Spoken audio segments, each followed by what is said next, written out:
Discurso de Pi Margall sobre la cuestión religiosa en el debate constituyente de 1869. Diario de sesiones de corte de 3 de mayo de 1869. Creo inútil, señores, decir que soy partidario decidido de la libertad completa de cultos.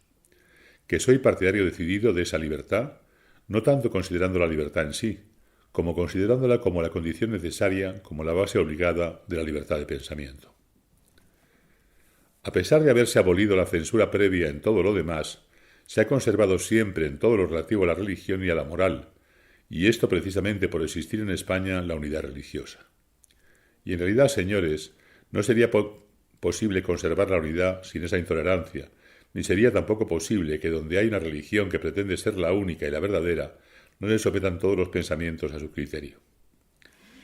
Así las cosas. ¿Es posible que el pensamiento sea libre dentro de la unidad católica?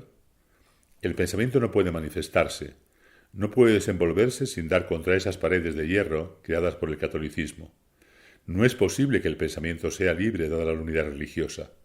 Cuando la unidad católica existe en toda su fuerza, el pensamiento no puede hacer más que, permitidme la frase, rumiar las palabras de la Escritura, concordar las palabras contradictorias que en ellas se encuentran, procurar hacer lo más racionales posible sus afirmaciones, jamás volar por los espacios infinitos de la razón humana.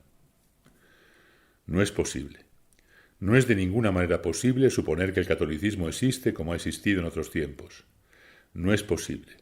No es de ninguna manera posible suponer que el catolicismo tenga hoy en la conciencia del pueblo la universalidad que en otros tiempos ha tenido.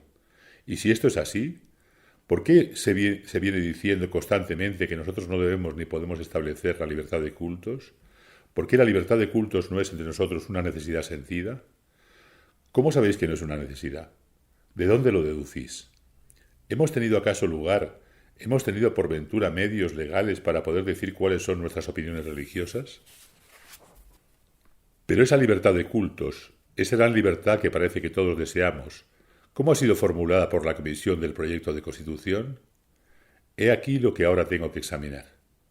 Si yo he podido hasta aquí defender enérgicamente la libertad de cultos, no puedo defenderla de ninguna manera tal como la ha formulado la Comisión.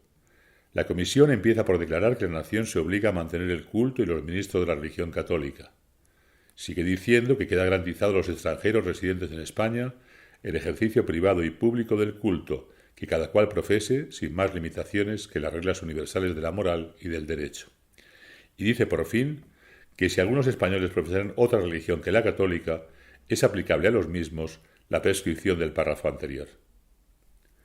Yo sé bien lo que se ha querido hacer. Aquí se ha querido aquietar a la Iglesia diciendo que la Comisión no cree que haya españoles que profesen otra religión que la católica. Aquí se ha querido envolver esta cuestión con una fórmula que no alarmase a la Iglesia.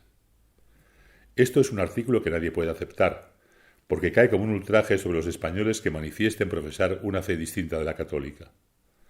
Nosotros pedimos la completa separación e independencia no solo de la Iglesia católica, sino de todas las iglesias.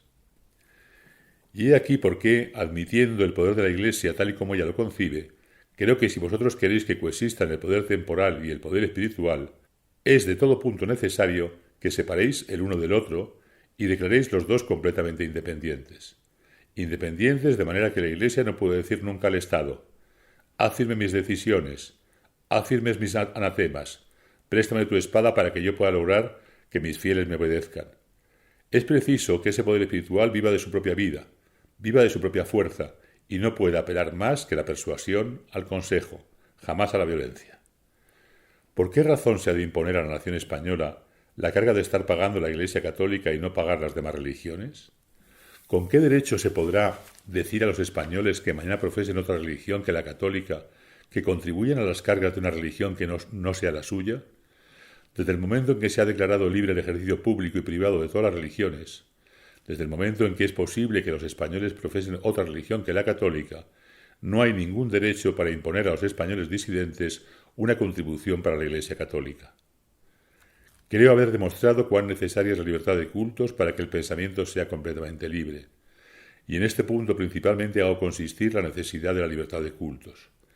He manifestado también esta libertad está formulada de una manera pobre y mezquina en el proyecto de Constitución que debatimos, y es menester reformar el artículo que nos ocupa en dos conceptos.